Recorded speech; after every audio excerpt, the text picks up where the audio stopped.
Soy Ramón López de Mántaras Badía.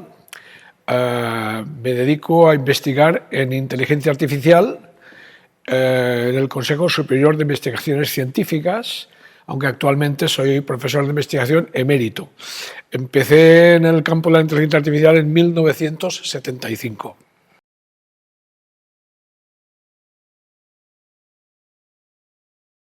Son muchas las limitaciones de la inteligencia artificial si lo comparamos con la inteligencia humana.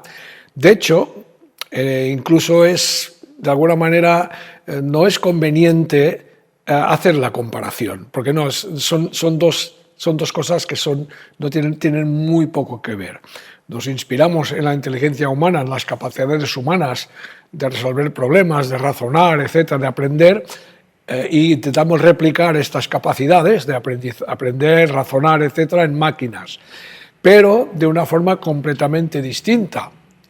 Entonces, el problema es que estamos continuamente antropomorfizando el concepto de inteligencia artificial. Claro, la propia palabra inteligencia artificial, el propio término, ya se presta a que antropomorficemos, ¿no? Pero tiene muy poco que ver. Las máquinas, la inteligencia artificial, en realidad no es inteligente, en el sentido humano de ser inteligente. No razona en el sentido humano de lo que es razonar y pensar. No aprende tampoco en el sentido humano de lo que es aprender. Es realmente muy distinto. Simplemente nos inspiramos en la inteligencia humana, nos da ideas e intentamos replicarla con máquinas, pero es muy distinto. Con lo cual las limitaciones están claras. No razona como los humanos, no aprende como los humanos, ni es, por lo tanto, inteligente como los humanos. El principal motivo que subyace de todas estas limitaciones, estas diferencias, es que no son seres vivientes las inteligencias artificiales, no tienen experiencias vitales, no interaccionan con el mundo y con la sociedad, ¿verdad? Y entonces carecen de lo que llamamos conocimientos tácitos, conocimientos de sentido común sobre cómo funciona el mundo, y eso hace que no puedan comprender realmente el lenguaje. A pesar de que últimamente hemos visto sistemas de inteligencia artificial que aparentemente entienden el lenguaje, porque puedes, entre comillas, conversar, como el ChatGPT famoso, ¿no? En realidad no entienden absolutamente nada de lo que les preguntas, ni tampoco entienden realmente las frases que generan, los textos que generan. Por lo tanto, esta limitación en la comprensión y en el razonamiento son las grandes diferencias, y podríamos considerar también limitaciones, de la inteligencia artificial.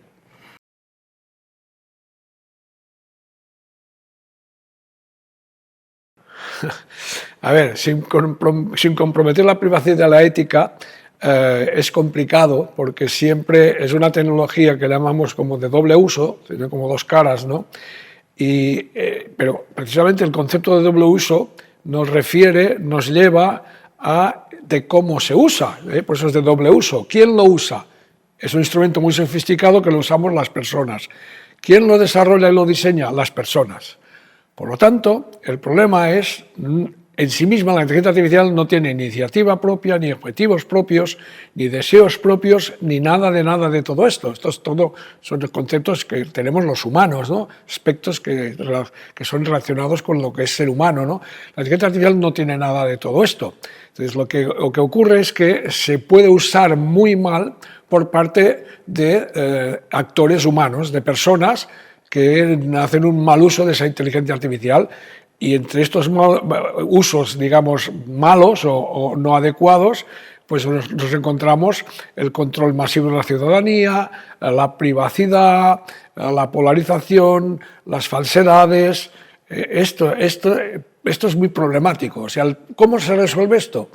Pues con dos patas, con dos aspectos. Son dos aspectos muy importantes. Por una parte, educación, una buena formación ética, es decir, que se forme a los futuros tecnólogos que hagan y que desarrollen, diseñen, apliquen la inteligencia artificial, tengan una formación ética a lo largo de sus estudios. Y por otra parte, regulando. O sea, la educación y regulación son básicos para intentar de alguna manera, disminuir los posibles impactos negativos de la inteligencia artificial, en eso que decíamos antes, ¿no? Control de la ciudadanía, privacidad, etcétera, ¿no?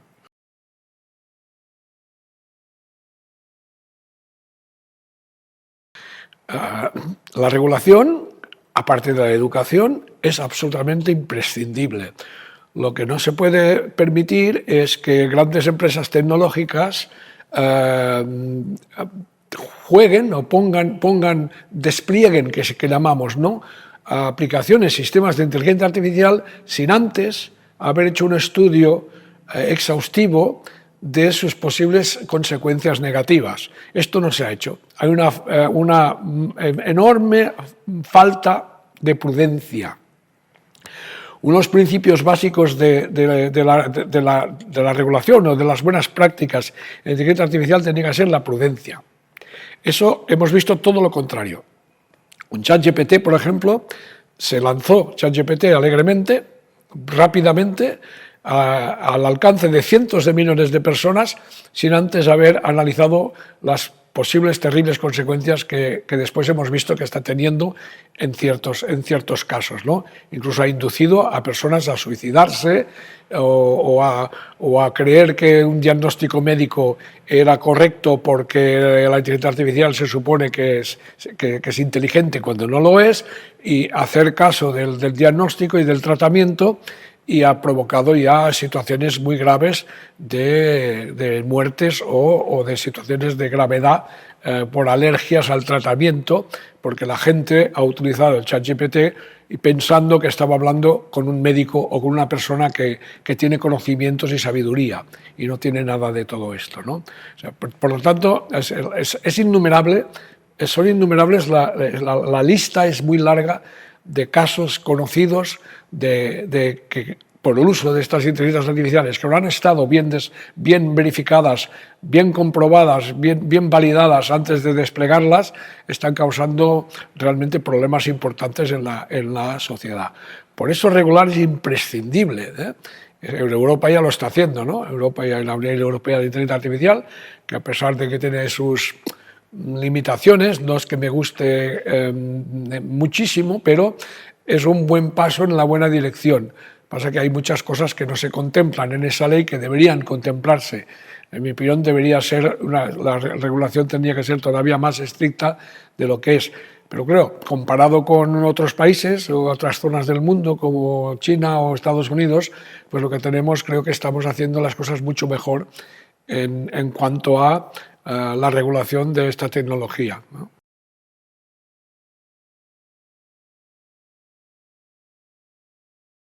Paradójicamente, la inteligencia artificial se está aplicando, y con cierto éxito, para intentar atacar problemas o ayudarnos a resolver problemas relacionados con el cambio climático, la sostenibilidad, etcétera, ¿no?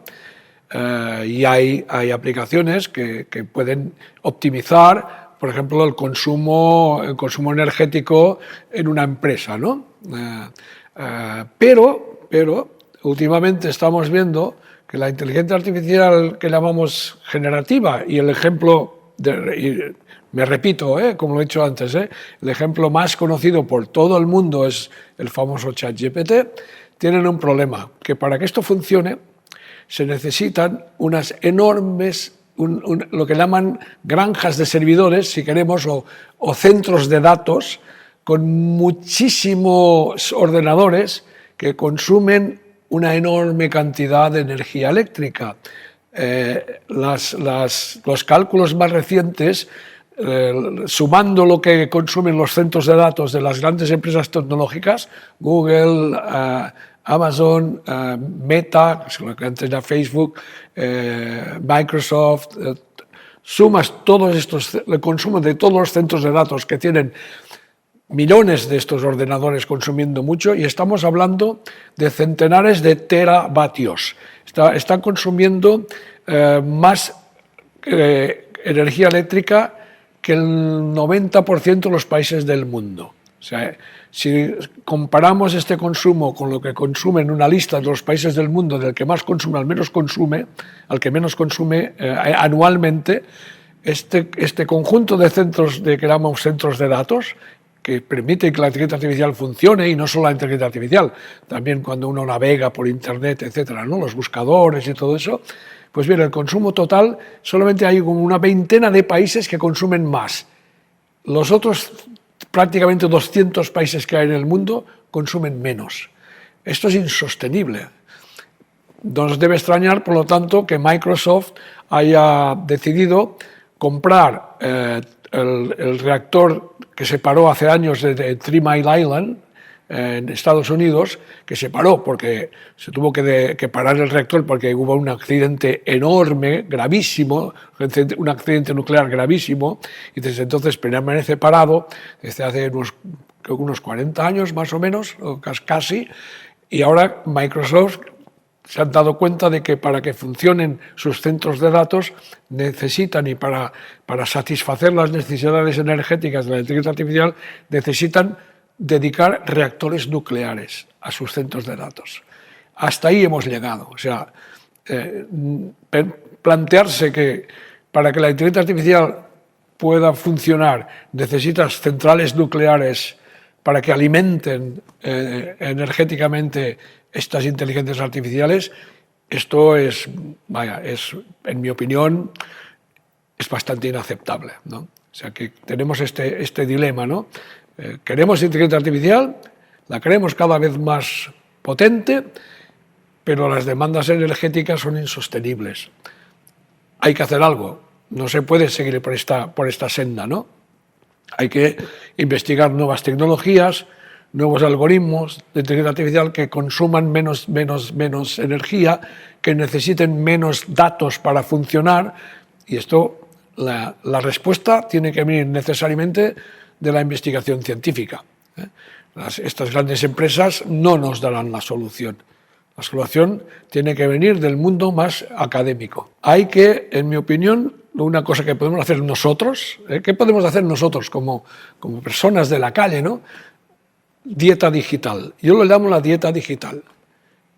Intentar minimizar el uso del móvil o muchas veces mucha gente utiliza el ChatGPT para pasar el rato, para divertirse, no con una finalidad, digamos, profesional o necesaria, ¿no? Pues pensemos, lo tenemos que pensar dos veces, porque hemos hablado de la sostenibilidad, de la poca o la no sostenibilidad en cuanto al consumo energético, pero es que hay otro problema, el consumo de agua. Pues estos grandes centros de datos que consumen toda esta energía eléctrica se calientan mucho esos ordenadores, ¿vale? Hay que refrigerarlos. No la única, pero una de las maneras más comunes de refrigerar es con agua. La gente tenía que tener presente de que 15-20 minutos interactuando con ChatGPT es equivalente a verter en el suelo medio litro de agua. Así, directamente, esto está calculado, ¿no?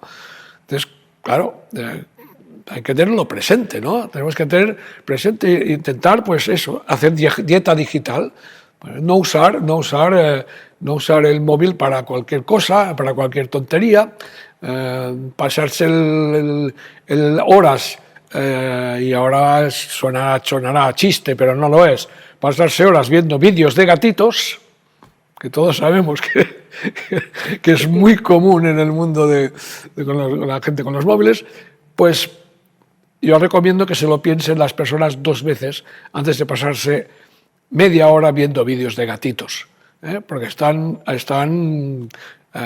provocando las consecuencias a nivel de sostenibilidad y de consumo energético y de consumo de agua son insostenibles.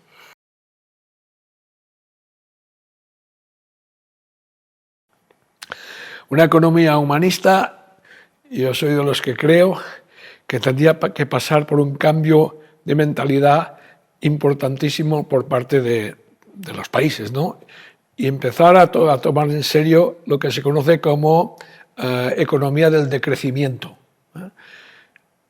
crecer, crecer, crecer, crecer, año tras otro, que el Producto Interior Bruto tenga que crecer continuamente, no tiene mucho sentido. No tiene sentido. Hay otras maneras de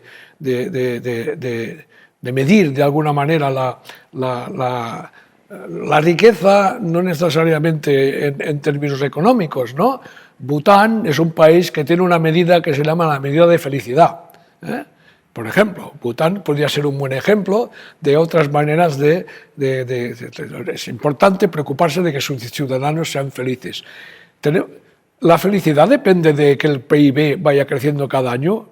No veo por qué, no veo por qué. Entonces yo recomiendo, el concepto de economía del decrecimiento es muy antiguo, tiene muchos años ya en la historia, ¿no? Pero más recientemente los trabajos de Serge Latouche son, creo, muy recomendables, ¿no? Para ver qué es eso de la economía del decrecimiento, ¿no? Y que no es necesariamente, no es necesario que haya un crecimiento, ese crecimiento insostenible que tenemos para ser más felices. Que en el fondo lo que queremos todos es ser más felices. Y tener un PIB más grande en un país no implica necesariamente que seamos más felices.